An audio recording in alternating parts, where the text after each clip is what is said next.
How many of you in this room tonight think that you are free beings, that you can do what you want? Right? Should be all of you, by the way. For example, tonight I chose to wear this tie. I'm not sure it really works because I think the stripes clash, but my wife lets me get away with it. Normally, if it's really outlandish, she won't let me wear it. But I went with this tie tonight, even though I have another tie that matches a little better, but it was wrinkled. It was wrinkled from packing. And so I am under the impression that I chose to wear this tie. Are you with me, yes or no? How about you? Why are you wearing the clothes you're wearing? You're under the impression that you chose to wear them. Now, here's something I want you to think about. If God so desired, He could create beings who thought they were free. Right?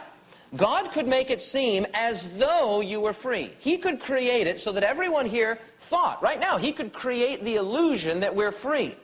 But in reality, God could be behind the scenes, as it were, pulling the strings so that I only think I'm making free choices, when in reality, it is God who is making my choices for me. Are you with me, yes or no?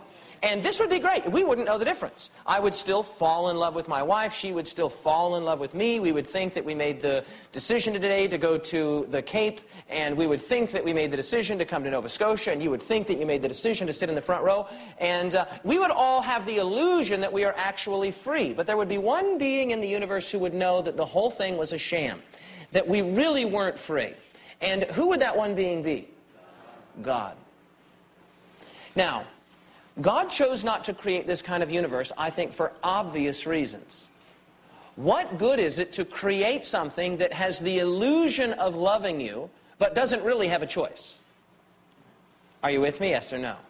For example, my computer is sitting back there, and look at how I can master my computer. Look at this. You're going to go back. No, forward.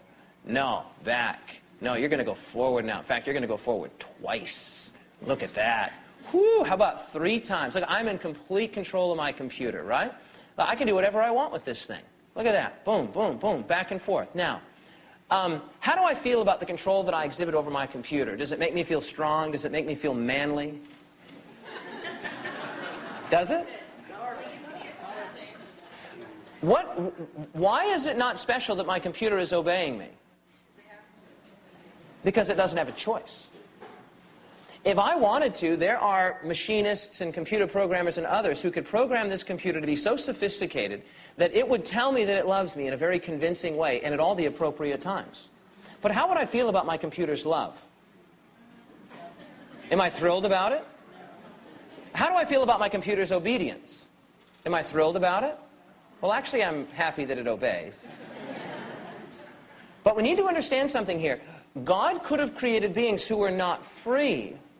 But in creating beings who are not free, He immediately truncates the possibility of any actual love or actual loyalty. On April 4th, 1999, I went to the most beautiful wedding I've ever been to. It was mine. And let me tell you what made it beautiful was not the cake cutter, it wasn't the cake, it wasn't the flowers, it wasn't the dress. What made that wedding beautiful was this thing called love. And my wife said, I do. I know, I'm still staggered about it myself. My wife said, I do. And what makes I do so special on April 4th, 1999 is that my wife could have said, I don't. Are you with me, yes or no? God values love. And thus He constructed the universe in such a way that He invites other moral beings to share with Him, to participate with Him in His triune love. Father, Son, and Holy Spirit. And so the 3 options available to God were, number 1, create nothing at all, and thus immobilize the possibility of evil at the outset. Number 2, create beings who are not genuinely free. So the moment that we go to do something that we think is free, perhaps take the forbidden fruit, God doesn't allow it, then our obedience is obligatory. And if obedience is obligatory, it is not genuine loyalty, it is not genuine love, it is not genuine appreciation. So the 3rd and final option available to God was to create beings who were free. Free to love, and necessarily free not to love. The illustration that I like to use is this. If someone walked into this room tonight with a gun and told us all to stand up or he would shoot us, what do you think we would do? Yeah, no one would stand up faster than me. Yes, sir. And if he said, start spinning around, well, what would you do? Right? And then if he said, bark like a dog, bark, bark. And then if he said, flap your wings like a chicken and bark like a dog, bark, bark. Okay, and then if he said, now stop, I would be glad to stop. If he said, and he pointed that gun right at me and he said, now, I want you to love me with all of your heart or I will blow your brains out. Can I stand up when he commands me to? Can I spin when he commands me to? Can I flap my wings like a chicken when he commands me to? Can I bark like a dog when he commands me to? Can I love him? Because love, now I may love him, but if I choose to love him, that's on totally different grounds. That's because Jesus told me to love my enemies. But I don't love him because he told me that if I don't, he'll kill me.